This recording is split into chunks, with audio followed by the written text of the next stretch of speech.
everyone, welcome back to my channel. So in continuation with our last lecture, today we are going to discuss sum of fields extension of Bohr's theory. Last lecture में हमने Bohr's atomic theory को detail में पढ़ा था.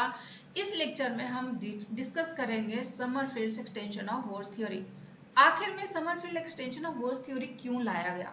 Bohr's theory की अगर हम बात करें तो बोर्स थ्योरी के काफी इंपॉर्टेंट पॉस्टुलेट्स थे और उन पॉस्टुलेट्स के बेसिस पे अगर सपोज दैट किसी एटम में इलेक्ट्रॉन किसी ऑर्बिट में रिवॉल्व कर रहा है.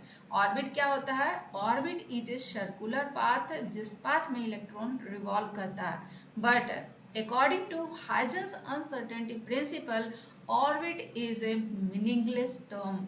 क्यों? क्योंकि जो इलेक्ट्रॉन्स होते हैं वो सर्कुलर पाथ पे नहीं बल्कि इलिप्टिकल पाथ पे मोशन करते हैं और वो वेव के फॉर्म में ट्रेवल करते हैं. क्योंकि इलेक्ट्रॉन में पार्टिकल नेचर भी होता है और वेव नेचर भी होता है. सो समरफील्ड ने इन सारे चीजों को एक्सप्लेन किया. सो बोर्स थियरी के जो इम्पोर्टेंट पॉस्टुलेट्स थे उस बेसिस पे अगर कोई इलेक्ट्रॉन किसी ऑर्बिट में रिवॉल्व कर रहा है तो इनका रेडियस, इलेक्ट्रॉन की वेलोसिटी एज वेल एज उस ऑर्बिट का एनर्जी आइडेंटिफाई कर पाए थे, एनर्जी कैलकुलेट कर पाए थे. दूसरा इंपॉर्टेंट कंट्रीब्यूशन क्या था?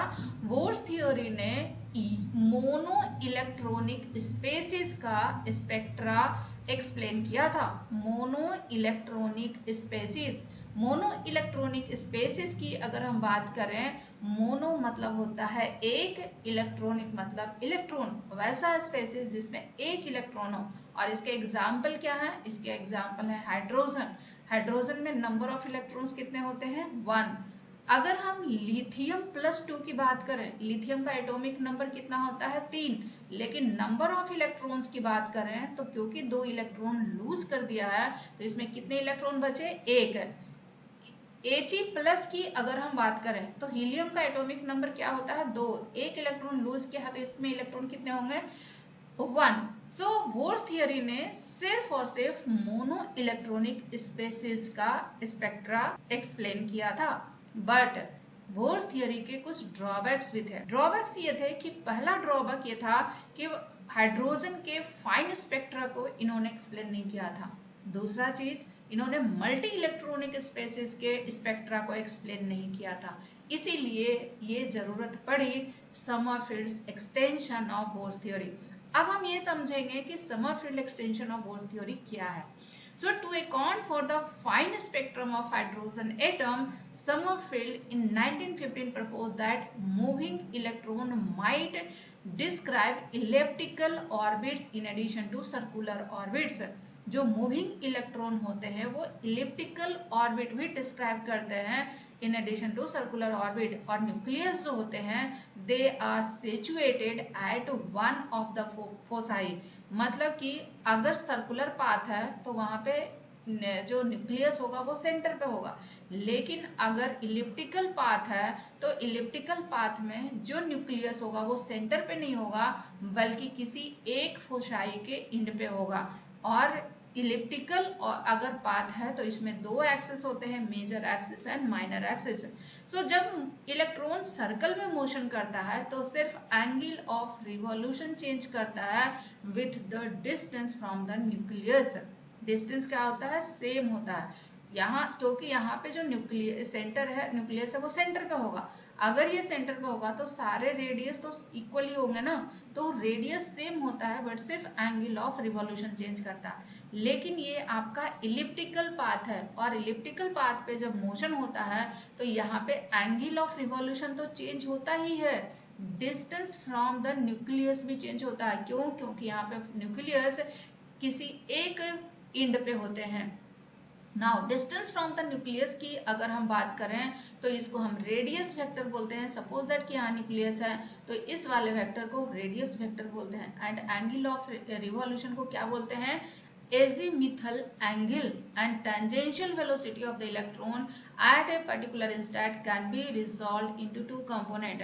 tangential velocity की बात करें, suppose that इलेक्ट्रॉन इस पाथ पे मूव कर रहा है तो यहाँ पे इस पॉइंट पे टेंजेंट पे के डायरेक्शन में जो वेलोसिटी होगी उसको टेंजेंशियल वेलोसिटी बोलते हैं। अब इस टेंजेंशियल वेलोसिटी को दो वेक्टर में स्प्लिट करते हैं, दो वेक्टर कंपोनेंट्स के फॉर्म में लिखते हैं। एक आपका रेडियल वेलोसिटी, दूसरा आपका एंगुलर वेलोसिटी। एक रेडियल वेक्टर के अलोंग होगा उसको रेडियल वेलोसिटी बोलेंगे, और उस रेडियल वेलोसिटी पे जो परपेंडिकुलर होगा उसको एंगुलर वेलोसिटी या ट्रांसवर्स वेलोसिटी बोलते हैं। जो रेडियल वेलोसिटी और ट्रांसवर्स वेलोसिटी होता है ये radial momentum and angular momentum देता है। एंगुलर मोमेंटम को एजीमिथल मोमेंटम भी बोलते हैं।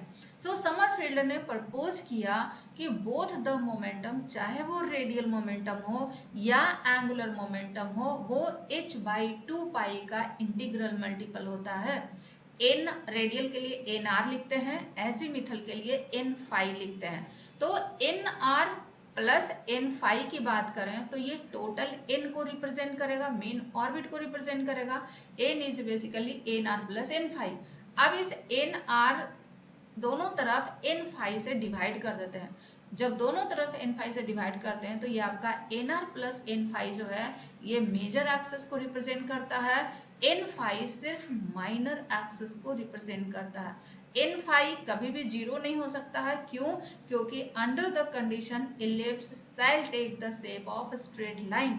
अगर n फाई जीरो होगा तो वो इलिप्टिकल पाथ की जगह स्ट्रेट लाइन हो जाएगा। लेकिन n फाई की बात करें तो can not be more than n से ज्यादा नहीं हो सकता है। क्यों? क्योंकि माइनर एक्सिस हमेशा मेजर एक्सिस से कम होता है। नाउ n फाई n के इक्वल भी हो सकता है। n is the major axis equal to minor axis and it is then ellipse आपका सर्कल में कन्वर्ट हो जाता है। n phi can have all integral value up to n, but zero कभी भी नहीं होता है। n फाई कभी भी जीरो नहीं होगा। n फाई की वैल्यू कभी भी जीरो नहीं होती है। जब लेस देन n होता है तो पाथ इलिप्टिकल होता है। जब n फाई का वैल्यू n के बराबर होता है तो वो उस पाथ का नेचर सर्कुलर होता है। For example n equal to 1 है तो n फाई की बात करें तो सिर्फ एक वैल्यू होगा। इसका मतलब कि फर्स्ट ऑर्बिट जो होंगे सर्कुलर नेचर में होंगे। नाउ n इक्वल टू 2, अगर सेकेंड ऑर्बिट की बात करें तो n फाई की वैल्यू दो वैल्यू होगी 1 और 2, मतलब सेकेंड ऑर्बिट में दो सब ऑर्बिट्स होंगे एंड एक जो होगा इलिप्टिकल होगा, दूसरा सर्कुलर होगा। लेकिन n की वैल्यू अगर 3 है तो यहाँ पे 1, 2 और 3 वैल्यू होंगे। थर्ड ऑर्बिट जो होंगे वो उसमें दो इलिप्टिकल होंगे और एक सर्कुलर होंगे। समरफील्ड ने इंट्रोड्यूस किया एक कॉन्सेप्ट को जिसको concept of sub energy shell बोलते हैं। मेन एनर्जी सेल की बात करें तो energy of sub shell slightly differ करता है एक दूसरे से। इसका मतलब jumping of an electron from one energy shell to another energy shell will involve slightly different amount of energy and it will depend upon the sub cell also। और ये explain करता है कि कुछ एक्सटेंट के लिए हाइड्रोजन एटम का fine spectra इस पे डिपेंड करता है। But Sommerfeld extension fails to explain the spectra of multi-electron atoms। Sommerfeld extension भी multi-electron atom के spectra को explain नहीं कर पाया। So this is all about Sommerfeld extensions of Bohr's theory, and in our next lecture we will discuss about particle and wave nature of electron।